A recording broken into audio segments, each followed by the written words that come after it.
Cześć, tu Snafi, witam na moim kanale. Piekło i niebo. To są dwa słowa, które podkreślają dzisiejszy mecz z Crystal Palace. Wygrany 2-1. No to co, 3-2-1, zaczynamy.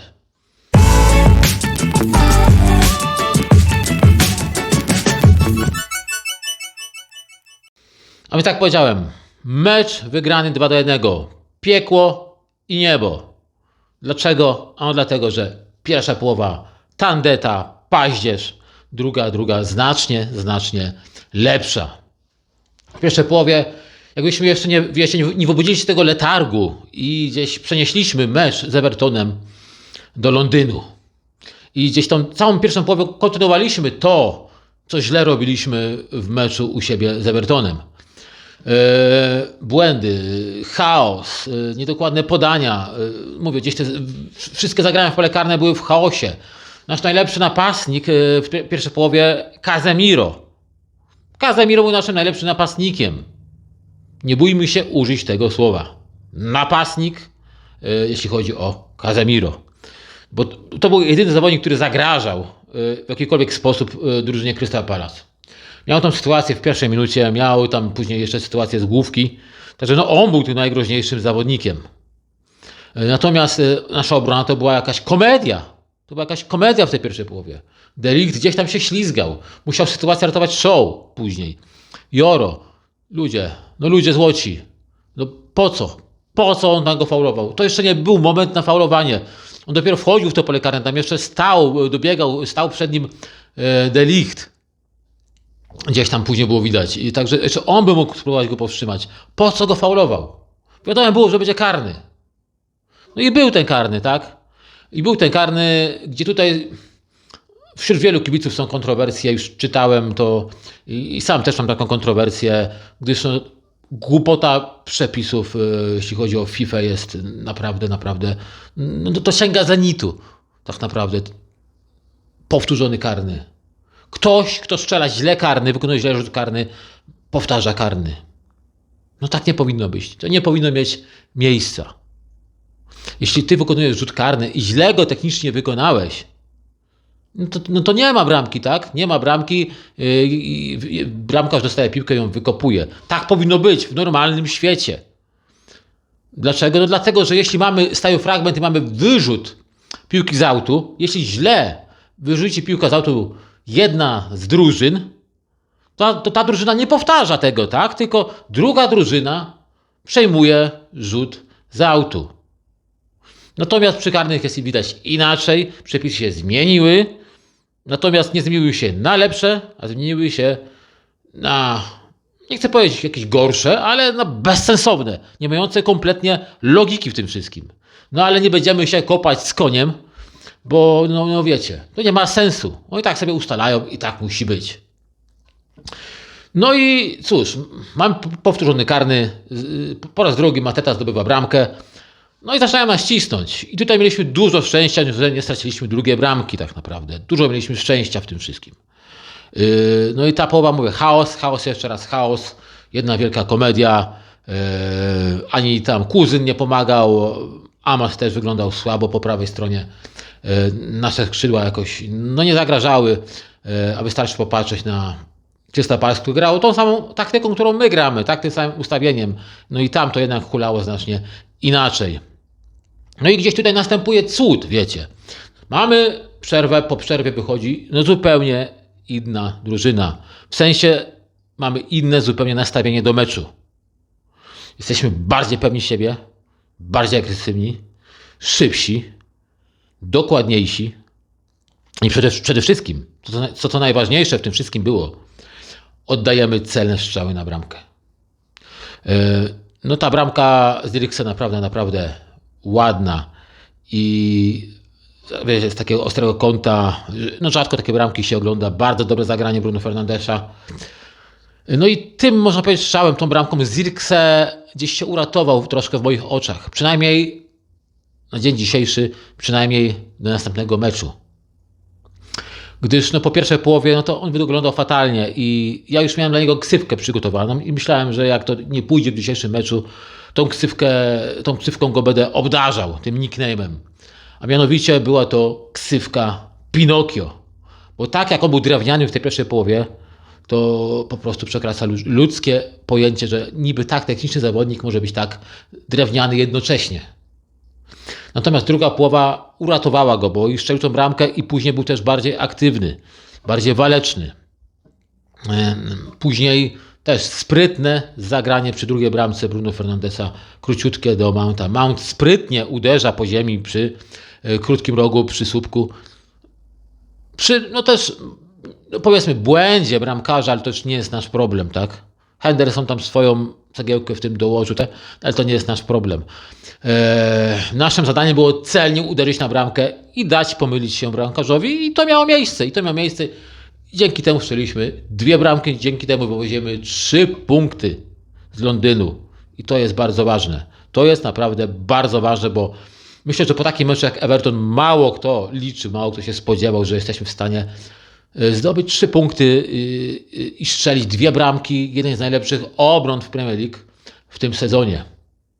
To jest topka, tak? Jest Arsenal i jest Crystal Palace. 2 drużyny, które tracą najmniej bramek.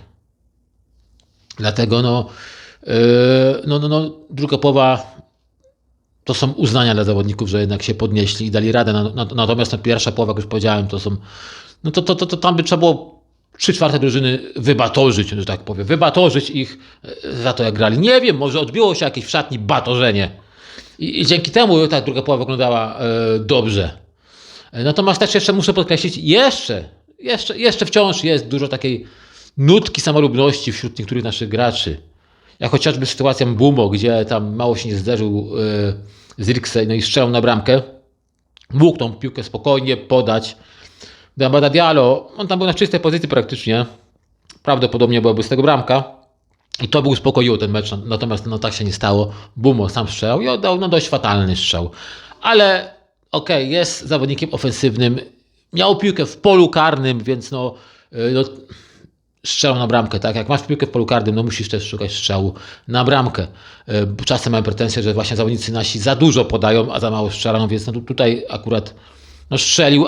Mógłby brać lepiej, mógł podnieść głowę, strzelił, ale nie czepiajmy się, bo w końcu jest zawodnikiem ofensywnym. To jest takie moje trochę lekkie czepialstwo, wiecie, takie mam tutaj zadanie, żeby przedstawić różne punkty widzenia na daną sytuację, tak?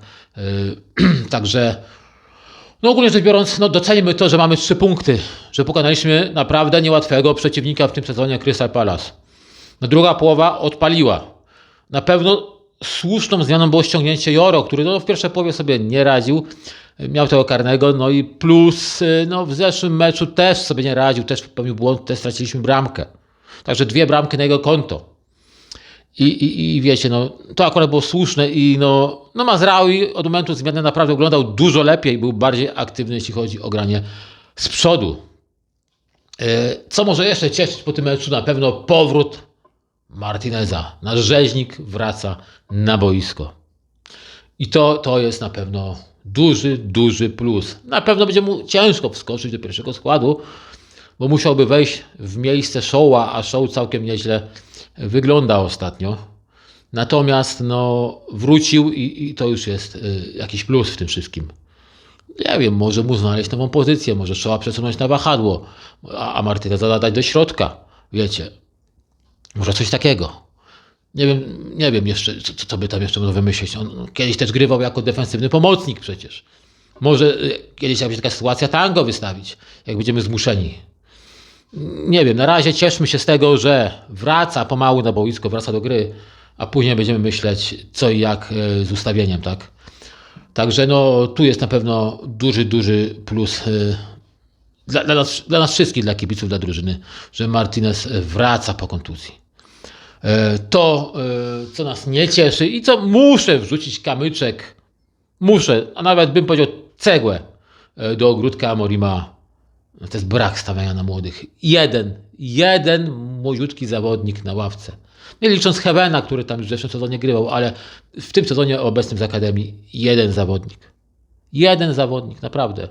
My naprawdę nie mieliśmy zbyt dużego pola manewru później, jeśli chodzi o zmiany.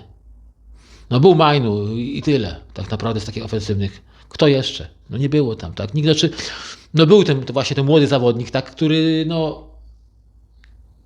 no raczej chyba prędko nie zadebiutuje.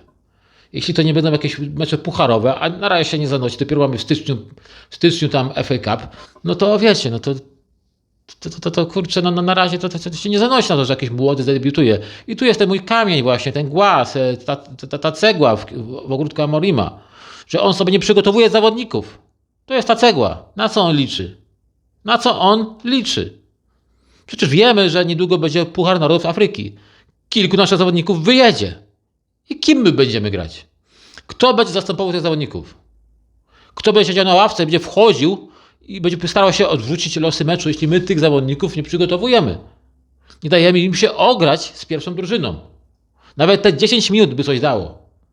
Ale my tego nie robimy. My nie myślimy o przyszłości, o tym, co się stanie po nowym roku. No nieładnie, panie Amorim, że tak olewasz naszą akademię. Że jak naszą akademię olewasz, jak powiedziałem w poprzednim filmie. Mnie to bardzo dziwi. Naprawdę mnie to bardzo dziwi, bo to jest Portugalczyk, pochodzi z Portugalii. Trenował drużyny w Portugalii, a w Portugalii stawia się na młodych i ci młodzi tam się ogrywają. Tam zdobywałem doświadczenia, a później dopiero wypływałem gdzieś na szersze wody świata piłki. Natomiast u nas, wiecie, dużo gadania, że jakiegoś Balebę będziemy ściągać, który jest zawodnikiem jednego sezonu i będziemy za niego płacić może jeszcze 100 baniek. Może pochylmy się nad naszą akademią i poszukajmy tam zawodników i dajmy im szansę zagrać. Przygotujmy ich do tego. A nóż, który się odpali, bo to wiecie, ten hak, no wiadomo, był dziadem, jeśli chodzi o trenerstwo. Był dziadem u nas. Coś tam mu się psim swędem udało wygrać, ale ogólnie no, był dziadem. Ale jednomu trzeba zapisać na koncie. Wprowadził do pierwszej drużyny.